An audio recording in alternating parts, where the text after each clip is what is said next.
Sir 2026 Udhayanidhi Stalin அவர்கள் வந்து முதலமைச்சர் பொறுப்பேற்க வாய்ப்பு இருக்கா சார்? அது யார் சொன்னது? இவங்களுக்கெல்லாம் பதில் சொல்ல முடியாது.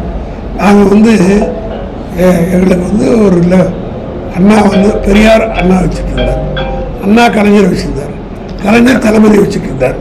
தளபதி இன்னைக்கு வந்து இவரை வந்து ஒரு லெப்டினண்ட்டாக வச்சுருக்கார். ஒரு இயக்கத்துக்கு வந்து அப்படி இப்படி இருந்தால் தான் கட்சி நன்றாக இருக்கும், வளரும். நீங்கள் அதிமுக என்ன ஆச்சு? 4 கூறாக இருக்கிறதுக்கு என்ன காரணம்? ஆக இந்த ஆராய்ச்சிகள்லாம் நீக்கப்பட்ட அமைச்சர்களை மறுபடியும் சேர்க்கும் போது அதற்கான காரணங்கள் அவர் என்ன தப்புனால நீக்கினாங்க, என்ன தப்பு அது நிவர்த்தி ஆயிடுச்சு, இப்போ சேர்த்துருக்காங்க அப்படின்னு மக்கள் கேட்கறதுக்கு உரிமை இருக்குன்னு சொல்றாங்க. இதுக்கு பொண்ணுதாரர்களே இருக்கு. முந்திரா கேஸ்ல டிடி கிருஷ்ணமாச்சாரி ஃபைனான்ஸ் மினிஸ்டராக நீக்கப்பட்டார்.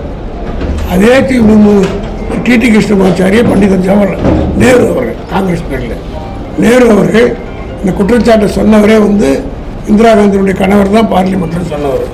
உடனடியாக அந்த முந்திரா வழக்கில் டிடி கிருஷ்ணமாச்சாரி பதவி இருந்தார். அடுத்து 62 அதே பண்டிதர் நேரு டிடி கிருஷ்ணமாச்சாரியை மினிஸ்டர் வித் ஒரு போர்ட்ஃபோலியோ, இலாக்கா இல்லாத மந்திரி, அதான் பிரைம் மினிஸ்டருக்கு நிகராக பதவி கொடுத்தார். இதெல்லாம் அரசியல் சகஜம் நடக்கிறது. இந்தியன் ஹிஸ்ட்ரி தெரியாமல், பாலிடிக்ஸ் தெரியாமல் பேசுகிறவர்கள் இதெல்லாம் கருத்து. டிடி கிருஷ்ணமாச்சாரிக்கு எப்படி கொடுத்தாங்களோ அவரும் முந்திரா கேஸில் போனவர் தானே. அடுத்து நேரு விட புத்திசாலி உலகத்தில் இருப்பதான் நான் கருதவில்லை. என்ன கொடுத்தாங்களா? அதே மாதிரி நாங்களும் விளக்கம் கொடுத்துட்டோம். இதெல்லாம் வந்து வழக்கு, இன்னைக்கு வழக்கு வந்து ஒரு முடிக்கப்பட்ட வழக்கு. செந்தில் பாலாஜி வழக்கை பொறுத்தவரைக்கும் முடிக்கப்பட்ட வழக்கு. அது நீதிமன்றத்தில் இப்போ வேறு மாதிரி போயிட்டுருக்கு.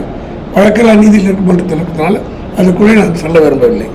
இது திட்டமிட்டு பழிவாங்கப்பட்ட மேல்முறையை செஞ்சு உணவு எல்லாரும் என்ன நினைச்ச பிஜேபி என்ன நினச்சதுன்னா, எப்படி மகாராஷ்டிராவில் சரத்பவாருடைய தம்பி அஜித் இழுத்த மாதிரி இந்த மாதிரியெல்லாம் இழுக்கலான்னு பார்த்தாங்க. ஆனால் இவர் வந்து உறுதியாக இருந்துட்டார். இழுக்க முடியலன்னு ஒன்று இந்த பழம் பொய்க்குன்னு விட்டுட்டு கட்சியில் நீதிமன்ற சார்பாக வழிக விட்டார்.